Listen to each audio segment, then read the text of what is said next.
Louvado seja nosso Senhor Jesus Cristo, para sempre seja louvado. Dando continuidade à nossa explanação, explicação, reflexão sobre a felicidade unida à contemplação, a contemplação que é fonte de felicidade, damos continuidade então com essa segunda parte do nosso pequeno curso, junto com o professor Vinícius da Rosa, que nos acompanha. Por onde vamos então dar continuidade, professor? Então nós queremos dar sequência àquilo que já foi iniciado, né? Sim. No primeiro vídeo, que a gente fez uma introdução e já tratamos de alguns nomes, homens notáveis, né, da tradição cultural da qual nós participamos, né, filosófica, né, espiritual, podemos assim dizer, né, que vem da Grécia Antiga, né, e que foram os primeiros que trabalharam, que tiveram essa noção, essa concepção a respeito da contemplação. E que a gente vê quando estuda a vida deles, que de fato estava relacionado com a felicidade e com o sentido da vida deles. Porque eles se entregavam de tal modo aquilo que nada, a contemplação que nada mais importava. Né? Eles estavam realmente colocando toda a sua vida ali nesse exercício, né, vamos dizer assim, da contemplação. No caso daqueles primeiros, né, na contemplação da natureza, né, e contemplando a natureza, a ordem da natureza, procuravam chegar num princípio. Né? E no caso, nós vamos ver, retomando também depois, que eram princípios materiais, era a água, era o vento, né? E vamos ver como que isso foi também se desenvolvendo, né, e crescendo e aumentando a compreensão a partir, né, de outras figuras também. Né? Mas só para a gente pontuar, né, a nossa partida, nosso início, né, foi justamente o status, né, do homem contemporâneo. Né? Que é aquele, entre outras coisas, que quer, que deseja bens para si, para ser feliz e se satisfazer. Né? E a gente colocou no primeiro vídeo que o egoísmo, né, ele faz parte, né, da realidade do ser humano, do homem contemporâneo, do homem moderno e contemporâneo. Ele acha que ele mesmo é a fonte da sua felicidade, seria isso aí. Exatamente. Nele vai encontrar tudo. E ele vai procurar as coisas enquanto elas lhe dão bem-estar, enquanto elas lhe dão prazer e algum tipo de satisfação. Então, só que nós vemos hoje, e se a gente tem um pouco de percepção, esse mesmo ser humano se encontra em uma angústia profunda. Né? Seja porque nós temos os casos de doenças psicológicas, são doenças, né, têm que ser tratadas, mas elas também nos dão, né, elas nos permitem, né, são dados, né, que nos permitem refletir e perceber que o homem se encontra numa angústia. Ele quer felicidade, ele busca felicidade, como dizia Pascal, né, o ser humano quer felicidade, ele tem algo nele, né, que ele precisa completar, né, e todas as épocas foi assim, né. Mas hoje, sobretudo, existe essa angústia, essa desilusão com a busca da felicidade. E nós percebemos, é aquilo que nós falamos, o melhor é sempre o útil, o empírico, o prático, né, o moderno, tudo que vem depois, né, tudo que é novo é bom. Né? Então, sinônimo do que é bom é a novidade, é o atual e tudo mais. Né? E até mesmo por causa da nossa fé, nós sabemos que não se dá assim. Jesus Cristo é o mesmo, ontem, hoje e sempre. Não é? A fé da igreja é a fé que a igreja sempre creu, em todos os tempos, em todos os lugares, em todas as épocas. Então a importância da tradição, do pensamento, né, que veio antes de nós, isso inclusive existencialmente dá uma segurança. Né? Porque parece que cada homem tem que reescrever toda a história, cada criança que nasce, né, tem que reescrever toda a história, não é assim. Né? Tem que conhecer todas as coisas do zero. Não, já teve homens notáveis antes dele, antes de nós, que buscaram e que conheceram muitas coisas e que buscaram a verdade. Né? Existe aquele conhecida frase que é dos medievais, mas que depois dizem que Newton usou, que Einstein usou, que a gente se coloca sobre os ombros de gigantes, né, para olhar, para ver mais longe. Esses gigantes são justamente os homens que nos precederam, sobretudo os santos, né, os santos padres da igreja, os doutores da igreja. Hoje nós celebramos o grande Papa e doutor da igreja, que é São Gregório Magno, né, e também esses homens estudiosos e filósofos, né, que no caso, como Santo Agostinho, que nós falamos também no vídeo anterior, né, que era um homem profundamente inquieto, né, e que chegou àquela noção, aquela verdade que ele diz nas suas confissões, né? O nosso coração é inquieto enquanto não descansa em Deus. Ora, o descanso em Deus, né, a gente pode entender como um sinônimo da contemplação. Descansar, a contemplação pode ser também o descanso da inteligência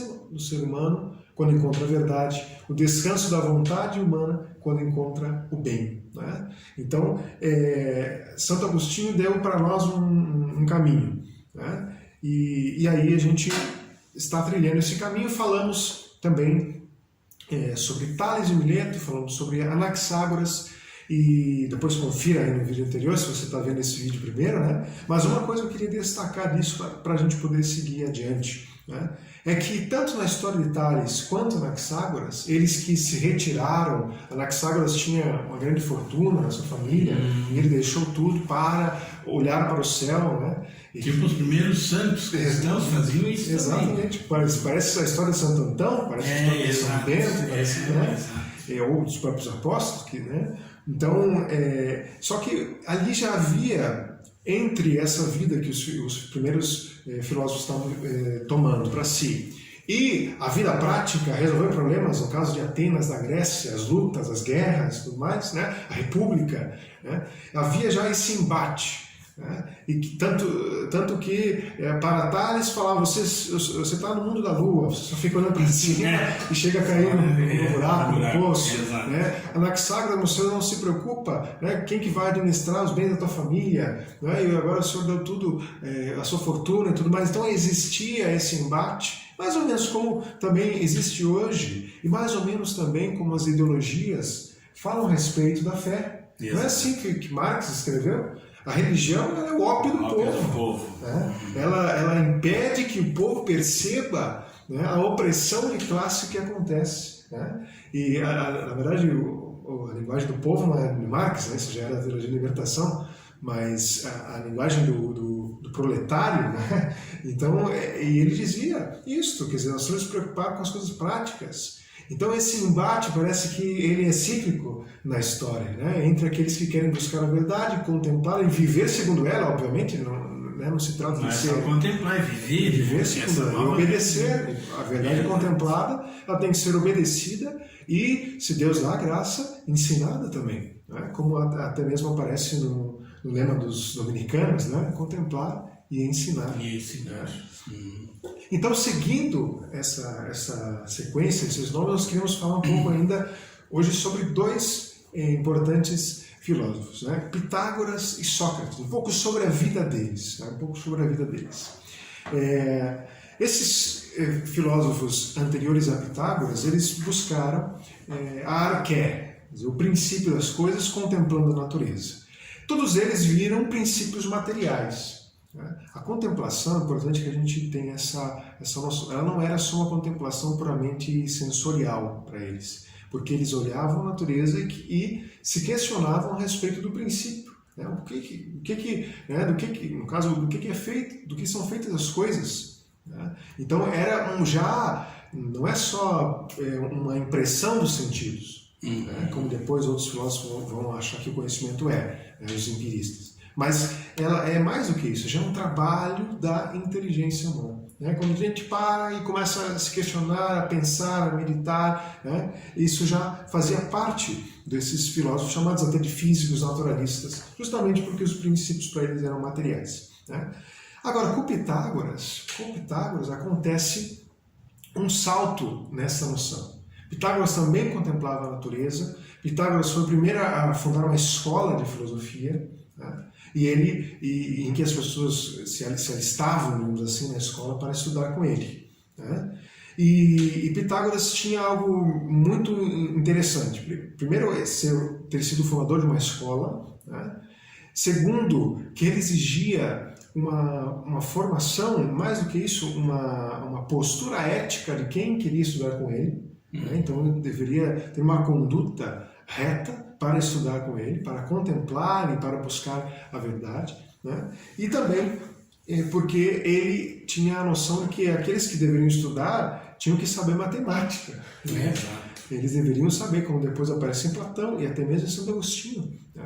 Temos o Teorema de Pitágoras. O Teorema de Pitágoras, exatamente. Importantíssimo. As pessoas dizem, eu brinco com os alunos que eles dizem que, até na internet por aí, que diz que passou mais um dia e não usei o Teorema de Pitágoras. Né? Mas é uma ignorância, porque, por exemplo, esse celular que está gravando agora, esse vídeo, né, ele foi feito por um programador resolvendo vários teoremas de Pitágoras. Pois é. Né? Então, sem o conhecimento do Teorema de Pitágoras, não haveria celular, não haveria um computador. Não, eu acho só uma parte aí do que você está dizendo, pessoal, o conhecimento ele não vem de uma hora para outra, ele é acumulativo. Então vocês imaginem, nós estamos em que século aí com Pitágoras? Antes de Cristo? Antes de Cristo, sim. Que seriam uns 200 anos? 200, 300 anos. Imagina, vamos dizer que seja 200 anos antes de Cristo, nós já estamos em 2020, né? E a atualidade desse conhecimento que esse homem descobriu, como também Santo Tomás, os grandes santos da igreja, né? Sim. Então, nós não estamos descobrindo a roda, na realidade o conhecimento ele vem vindo e nós vamos crescendo com ele, né? Com certeza. No sentido positivo, não no sentido negativo. E é sempre essa pergunta que eu coloquei, né? Passou mais um dia e não usei o Teorema de Pitágoras, é sempre uma visão utilitarista do conhecimento. Utilitarista, exato. Não se pode utilizar o conhecimento? Pode, mas esse não é o principal objetivo de conhecer a verdade. Né? Por isso nós estamos estudando a contemplação. Mas é interessante que Pitágoras, ele coloca, quando perguntam para ele o que é um filósofo, né?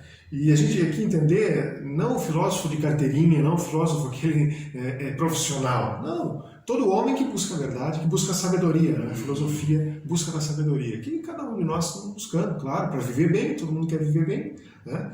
E ele faz uma comparação muito boa, interessante, com as Olimpíadas, com os Jogos Olímpicos. E ele diz que haviam ali, num espetáculo dos Jogos Olímpicos, 3 tipos de pessoas. Né? Uns que vão para um estádio, né, em busca da glória, da notoriedade que o esforço físico lhes traz. Então são os atletas, né, que vão lá para conseguir êxito, conseguir as medalhas, os troféus. Né? Outros vão ali para comprar e vender, na expectativa do ganho e do lucro. Então, tem apostas no jogo, hoje em dia, né, tem aquele que vai vender pipoca, sorvete, não sei, bebidas, né? Então vai ganhar a vida com aquilo ali. Mas Pitágoras diz o seguinte: há também aqueles mais nobres, que não buscam aplausos, veja que belo, né? Tampouco lucros, né? Mas desejam apenas assistir e observar atentamente de que forma as coisas acontecem. Então é aquele que vai lá sem um interesse que não seja ver o acontecimento. E mais do que ver, né, de que forma as coisas acontecem. Né? Está faltando muito hoje, né? Hoje nós não somos, pessoas estão anestesiadas com a realidade. Sim, e aí não, ele analisa de que forma as coisas acontecem. Então a gente vê, né, a gente tem muita exposição a visual hoje, né? Muito mais, imagina alguns anos atrás, não tinha televisão. Não. Né? Então, talvez aqui no que a gente vê num dia, um nosso antepassado próximo, não viu no ano, não viu na vida inteira. Né? Não viu na vida inteira. Então, assim, é muito forte isso, e isso nos impede de. A gente consegue ver, né? Mas a gente não consegue analisar a forma das coisas, né? Então, ele vai mais longe, Pitágoras, porque ele compara isso com a vida. Olha só o que ele diz: nós também, a vida humana é também um grande espetáculo. E viemos, cada um de sua cidade e tudo mais, né? O seu modo de vida. Né? Uns buscam a glória, né? Como os atletas. Outros buscam o dinheiro, como os vendedores. Mas há alguns que vieram contemplar o universo e não têm outro interesse a não ser esse. Tais pessoas chamam-se a si mesmos filósofos, ou seja, amantes da sabedoria. E ele diz: o mais nobre dos Jogos Olímpicos, o mais nobre entre os homens é aquele que nada busca para si mesmo. Parece que ele está lendo o Evangelho. Exatamente. Com perdão, assim, a comparação, obviamente, né? Que o Evangelho altruísmo, ele é um altruísta por excelência. O Evangelho foi revelado por Deus, é sobrenatural. Mas, né, a contemplação, diz ele, e o conhecimento da natureza estão acima de qualquer outra atividade. Então, ele não está dizendo que tudo não vale nada, que os atletas, todo o esforço que os atletas fazem, né? A gente está tão acostumado com futebol, às vezes os atletas de futebol não são bons exemplos, nós temos outros atletas que, né, é incrível a preparação. Tem de todo tipo de pessoas. Sim, mesmo no futebol nós temos, né, grandes atletas. Pessoas que até ajudam os outros através do que eles ganham no esporte. Sim, e eles não são assim pessoas que sem responsabilidade, são pessoas responsáveis, né, eles treinam, eles preparam o seu corpo e tudo mais. Ou como os corredores, né? É incrível, os nadadores. A contemplação, professor, ela seria uma visão mais profunda da realidade, então. Sim. E isso independente da idade, né? Porque nós estamos aí próximos da beatificação do Carlo Acutis, né? E quem é que disse para um menino do nosso século, que ele faleceu em 2006, né? Bem próximo de nós. Ele teria a minha idade.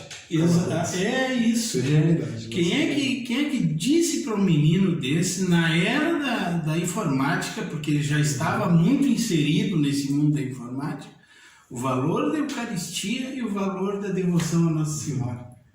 E realmente ele foi um grande observador, porque se ele fosse, talvez, não falando mal dos colegas dele, né? Mas como um menino, um adolescente comum, ele não chegaria a essa conclusão que ele chegou, né? Com certeza. Isso nós vemos os pastorinhos de Fátima.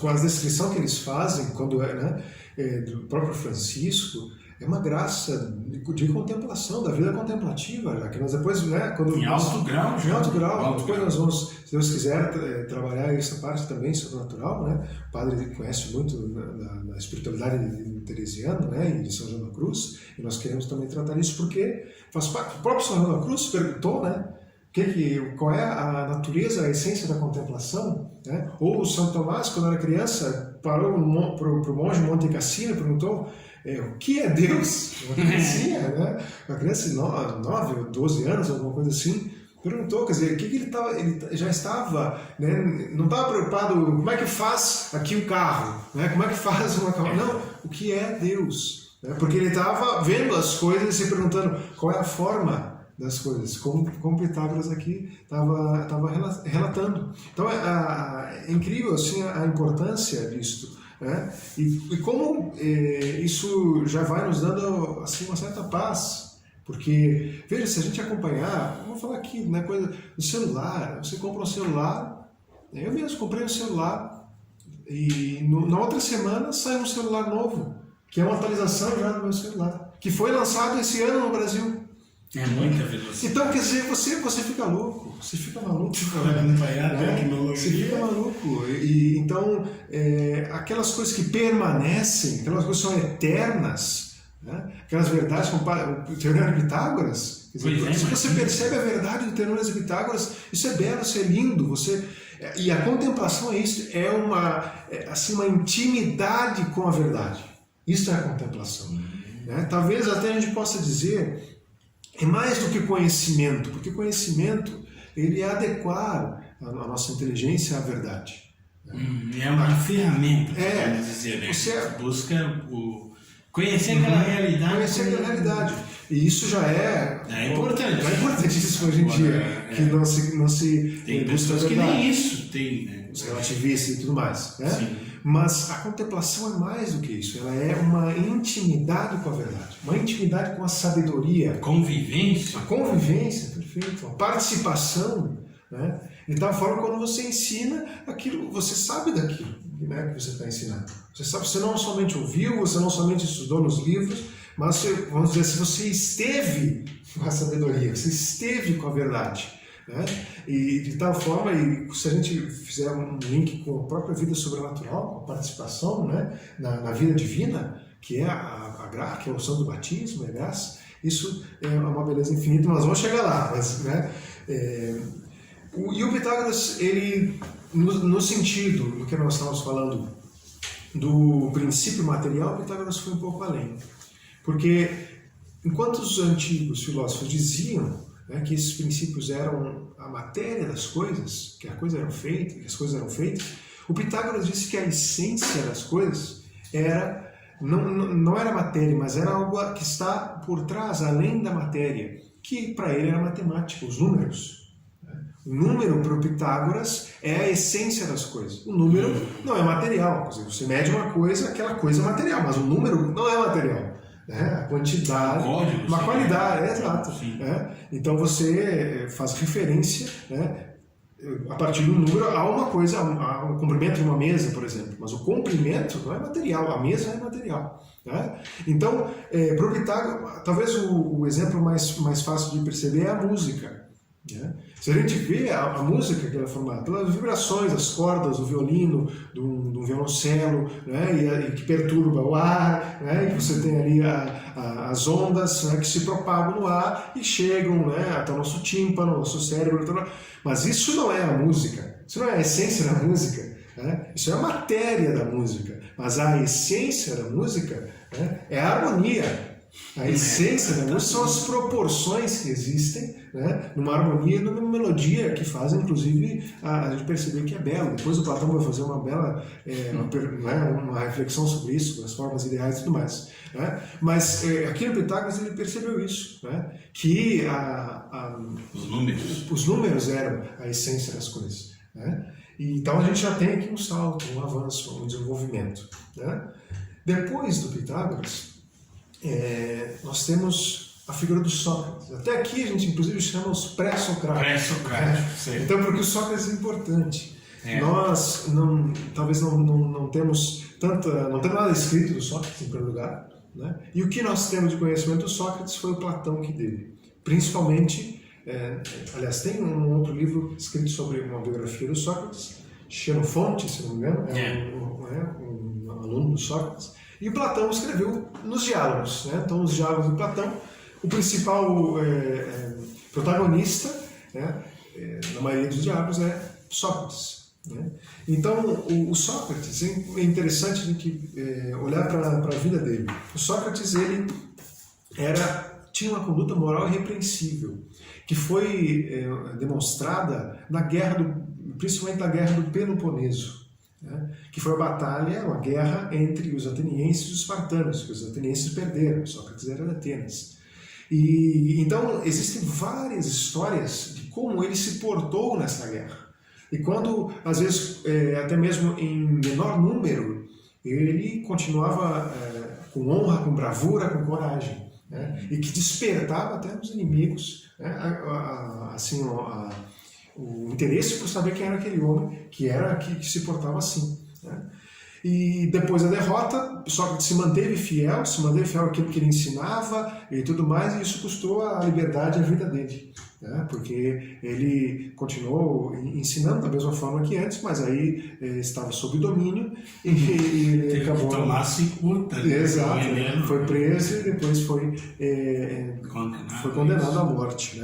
E a acusação mais terrível que poderia ter, que é a perversão da juventude. Exato. Mas era justamente o contrário, ele estava libertando os jovens daquilo que era perverso. E a ideia dessa sanção, vamos dizer assim, é a mesma que nós estávamos falando antes.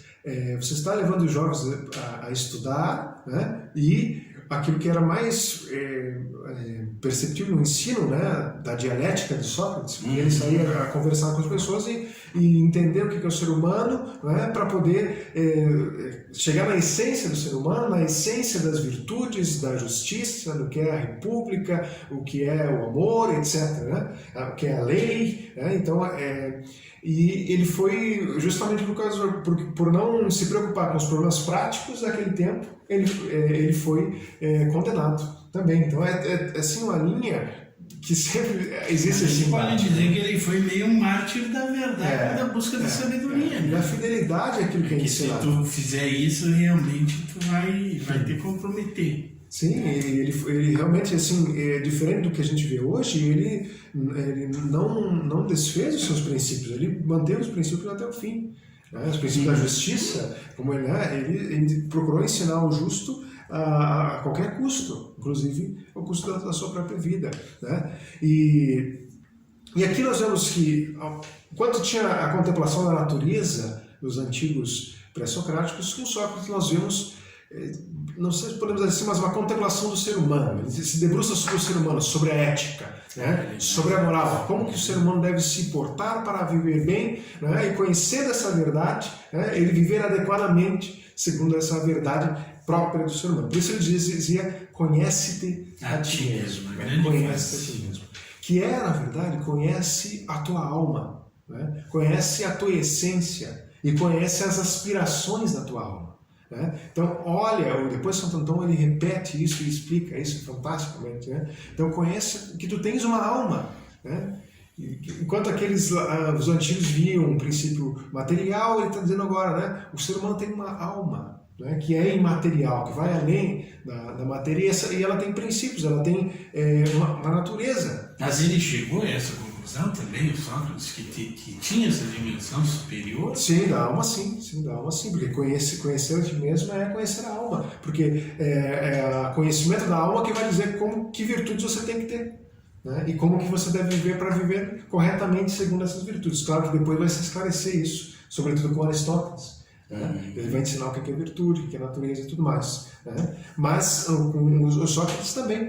Né? E ele, interessante no seu discurso de defesa, na apologia, né? Antes da morte, ele diz que eu procurei ensinar aquilo que era mais importante, ou seja, viver, né? Conhecer a si mesmo, né? Viver e viver bem, né? Mais do que ter bens, ter pertences, né? E desfrutar deles. Então todo o ensino dele procurou ser nesse sentido, né? De mostrar para as pessoas o que é o ser humano na discussão, na dialética, né? E para que eles pudessem viver nisso e colocando este ponto acima das coisas, acima dos bens materiais. Né? Mas, professor, nós já estamos praticamente chegando ao encerramento desse nosso vídeo, né? E hoje, realmente, nós nos aprofundamos mais. Sim. Até eu já estou me recordando dos conceitos da filosofia que eu tinha, né? E é muito importante, pessoal, isso, né? Da gente se aprofundar no porquê das coisas e no para quê. No porquê e no para quê, né? Porque aí tu vai entender o sentido da tua vida. Porque nós caímos nesse praxismo, né? Nas coisas na prática, o pragmatismo, sim. Não sei qual é que seria, em que só vale o útil. E aí vem a questão do aborto, vem a questão de matar os velhos, o divórcio, tudo que, né? E a falta de ascese. Eu achei interessante essa sua colocação sobre tanto o Pitágoras, que você disse, e o Sócrates. Eles eram homens ascéticos, ou seja, eles tinham uma disciplina de despojamento daquilo que não era essencial, para poder chegar a essa contemplação. Com certeza. Isso vai se esclarecendo cada vez mais com os próximos que nós vamos estudar. Isso, né? Claro. E também na tradição cristã. Tradição cristã. Muito bem, pessoal. Continuamos então firmes aí. Assistam o vídeo. Dê o seu like, faça propaganda para os seus amigos de toda essa formação que é muito importante para nós. Fiquem com Deus.